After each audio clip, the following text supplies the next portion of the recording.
They say some ghosts don't just haunt, they curse. In the heart of Salem, Massachusetts, there's a patch of grass and crumbling stones where one man met the slowest, cruelest death imaginable. He refused to plead, he refused to break, and with his last breath, he whispered two words that still echo through time: more weight.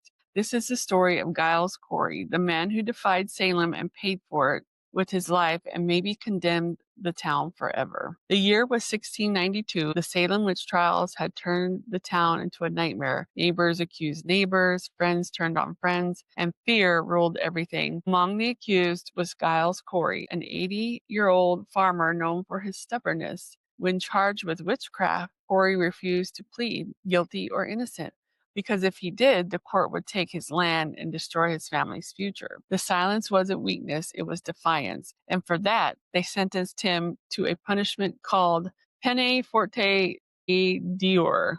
I don't know if that I'm saying that right. By pressing by stones. They stripped him down, laid him on the dirt of the Howard Street, and began stacking heavy slabs of rock across his chest. Hour by hour, day by day, the weight grew worse. Witnesses said his ribs cracked, his breath slowed, and still he said nothing. After 2 days, as the final stone was placed, he looked at his executioners and whispered, more weight. Howard Street Cemetery, where Giles Corey was pressed to death, is said to still carry the weight of the curse. Locals claim his spirit walks the grounds, hunched, slow, heavy beneath invisible stones. His eyes, they say, glow faintly in the dark. But it isn't just the ghost people fear, it's the curse he left behind. They say Corey damned Salem with his dying breath, and every disaster since has followed his shadow. The Great Fire of 1914, storms, sudden illness, even economic ruin. And then there's the sheriffs. Every Essex County Sheriff since Giles Corey's death has died of heart failure or sudden illness while in office. Some call it coincidence, others call it justice. If you walk down Howard Street after midnight, some say the ground trembles beneath your feet, as if something old, something angry is still trying to breathe.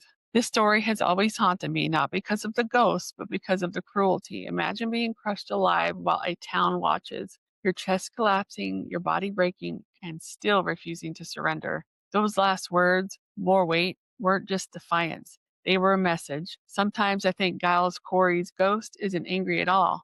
Maybe it's Salem itself that's haunted by guilt, fear, and by the memory of what it did. And maybe Corey's curse wasn't punishment. Maybe it was a warning, because when we let fear crush our humanity, the weight never really leaves. The stones are gone now, but in Salem, the air still feels heavy. Until next time, stay curious and always, always stay haunted.